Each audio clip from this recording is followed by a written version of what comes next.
শুভ সকাল বাচ্চারা, কেমন আছো সবাই? ভালো আছো তো? বাহ! আমিও ভালোই আছি। আচ্ছা, আজকে আমরা কি শিখবো জানো? ত্রিভুজ তো শিখেছিলাম, মনে পড়ছে? হুম, ত্রিভুজ আমরা যখন শিখেছিলাম তখন কি বলেছিলাম? ৩ টে ভাগ ত্রিভুজের বলেছিলাম, ৩ ধরনের ত্রিভুজ হয়। কি কি বলেছিলাম আগে বলো দেখি? ত্রিভুজ কি কি হয়?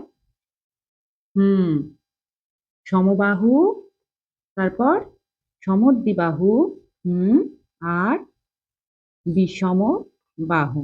এই শিখেছিলে তো?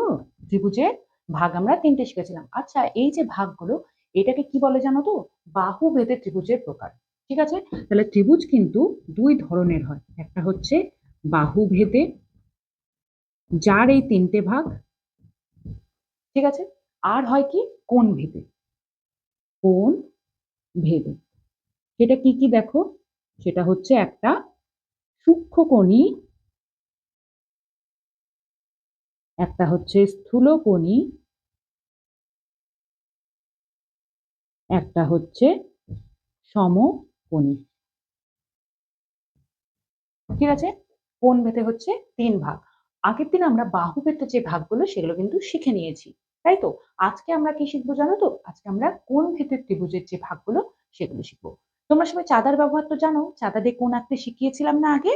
হ্যাঁ, চাঁদা দিয়ে আমরা ধরো আজকে একটা কোণ আঁকছি। এই কোণটা। এটা হচ্ছে ৯০ ডিগ্রি। ঠিক আছে? আচ্ছা। এই ৯০ ডিগ্রি যে কোণটা আঁকলাম, কোণটা আঁকার পরে এই যে জোড়া লাগিয়ে দিলাম। এবার কি হলো? এটা একটা ত্রিভুজ হয়ে গেল। আচ্ছা, এখানে ধরো নাম দিচ্ছি এ, বি, সি। তাহলে কি কি বাহু হলো দেখো? এবি একটা বাহু, বিসি একটা বাহু, এই যে এটা একটা বাহু, আর সিএ একটা বাহু। এই ৩ টে বাহু। আর এই যে কোণটা মানে কোণ এবিসি, এটা কি? এটা হচ্ছে ৯০ ডিগ্রি। তাই তো? তাহলে যে ত্রিভুজের একটা কোণ ৯০ ডিগ্রি তাকে বলা হচ্ছে সমকোণী ত্রিভুজ। ঠিক আছে? তাহলে আমরা এই যে সমকোণী ত্রিভুজ কি শিখে গেলাম? বোঝা গেছে তো? আর এই যে সমকোণের বিপরীতে যে বাহুটা, দেখো সমকোণ এখানে, এর বিপরীতে কোন বাহুটা? এই বাহুটা। এই বাহুটার একটা নাম আছে। কি জানো তো? এই বাহুটার নাম হচ্ছে অতিভুজ। অতিভুজ। আর এই যে এটা মাটির সাথে লেগে আছে এটাকে বলে ভূমি। আর এই যে এটা লম্বা ভাবে তালগাছের মতন দাঁড়িয়ে আছে এটাকে আমরা বলবো লম্ব। বোঝা গেল? যে ত্রিভুজের একটা কোণের মান ৯০ ডিগ্রি তাকে বলে সমকোণী ত্রিভুজ। এবার চলে যাচ্ছি সূক্ষ্মকোণ। দেখো ৯০ ডিগ্রি মানে এই যে এটা ৯০ ডিগ্রি। আচ্ছা, যদি এর থেকে একটু কম হয়, মানে যদি এইটুকুন হয়, তাহলে নিশ্চয়ই সেটা ৯০ ডিগ্রির থেকে ছোট। সেটা কত হতে পারে? ৭০ হতে পারে, ৮০ হতে পারে, ৬০ হতে পারে, ২০ হতে পারে, মানে ৯০ এর থেকে কম। ধরো এইটার মাপ হচ্ছে ৫০ ডিগ্রি। ঠিক আছে? তাহলে এটা ৯০ ডিগ্রির থেকে অবশ্যই কম। আচ্ছা, এবার একটা ত্রিভুজ এঁকে নিই এই দুটোকে জোড়া লাগিয়ে। দেখো এ, আচ্ছা এটা এ, এটা বি, এটা সি। বোঝা গেল? ঠিক আছে?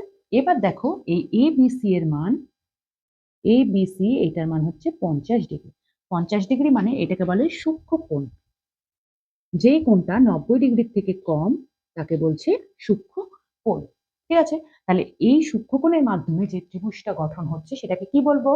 ঠিক বলেছো, সূক্ষ্মকোণী ত্রিভুজ। আচ্ছা, এবার দেখো এই ৯০ ডিগ্রি, যদি ৯০ ডিগ্রির থেকে বেশি হয় মানটা, সেটা হতে পারে ১২০ ডিগ্রি।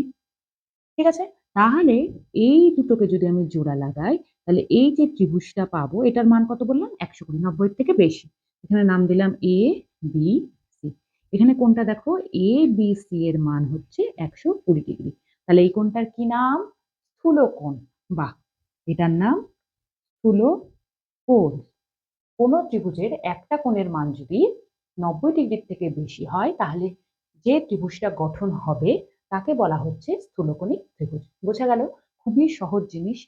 কোণ বেঁধে আমরা ত্রিভুজের ৩ প্রকার শিখে গেলাম। আর একটা জিনিস এখান থেকে ইম্পর্টেন্ট সেটা আমি বলে দিই। এই ৩ ভাগ তো শিখে গেছি। দেখো, যদি এই যে সমকোণী ত্রিভুজটার এই দুটো বাহু, এই ভূমির মান আর লম্বর মান যদি সমান হয়, ধরো এখানে একটা ত্রিভুজ আঁকছি।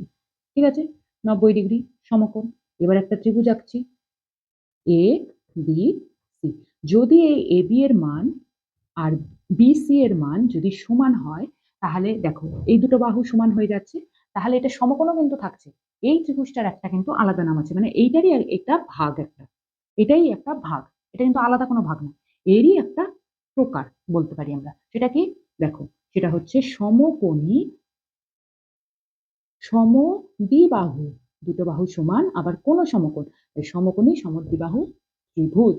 তাহলে আজকে আমরা কি পড়লাম? কোণ ভেদে ত্রিভুজ, কোণ ভেদে ত্রিভুজ। বোঝা গেল কি শিখলাম আজকে আমরা? তাহলে সবাই বুঝতে পেরেছো তো? পারবে এবার করতে? বাহ, খুব সুন্দর।